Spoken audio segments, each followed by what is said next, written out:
Magandang umaga sa inyong lahat. Ngayon po ay January 25, 2025 at narito po ang ulat ng panahon sa susunod na 24 oras. At iyan po ay iulat sa atin ng ating partner. Pasok, partner!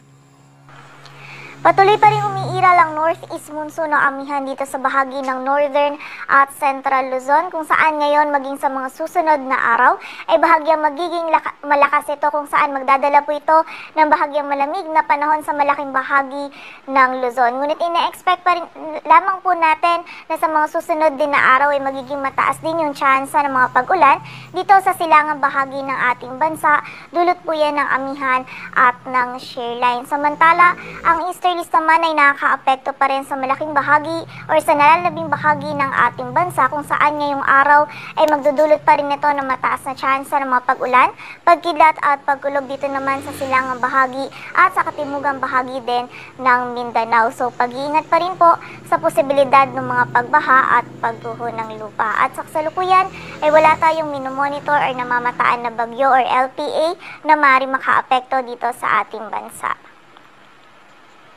At para nga sa maging lagay ng panahon ngayong araw ng Sabado, ang malaking bahagi po ng Luzon ay makakaranas ngayong araw ng bahagyang maulap hanggang sa maulap na kalangitan. Meron tayong mararanasan lamang ng isolated na mga may hinang pag-ulan or pag-ambon dito yan sa bahagi ng Metro Manila, Cagayan Valley, Cordillera Administrative Region, maging sa bahagi ng Ilocos Region at ng Central Luzon, dulot po yan ng amihan. Samantala dito naman sa bahagi ng Mimaropa, maging sa area din ng Bicol Region ay meron lamang tayong posibilidad ng mga isolated na mga pag-ulan, pagkidlat at pagulog, dulot naman po yan ng easterlies. Agwat ng temperatura dito sa Metro Manila ay mula 23 to 32 degrees Celsius.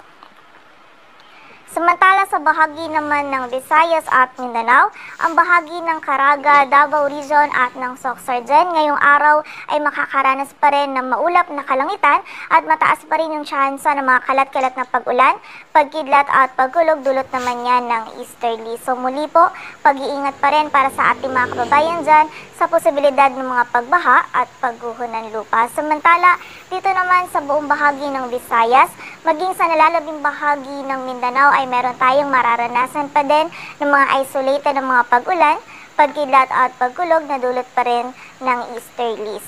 Agwat ng temperatura dito sa Cebu ay mula 25 to 31 degrees Celsius at sa Davao naman ay 25 to 32 degrees Celsius.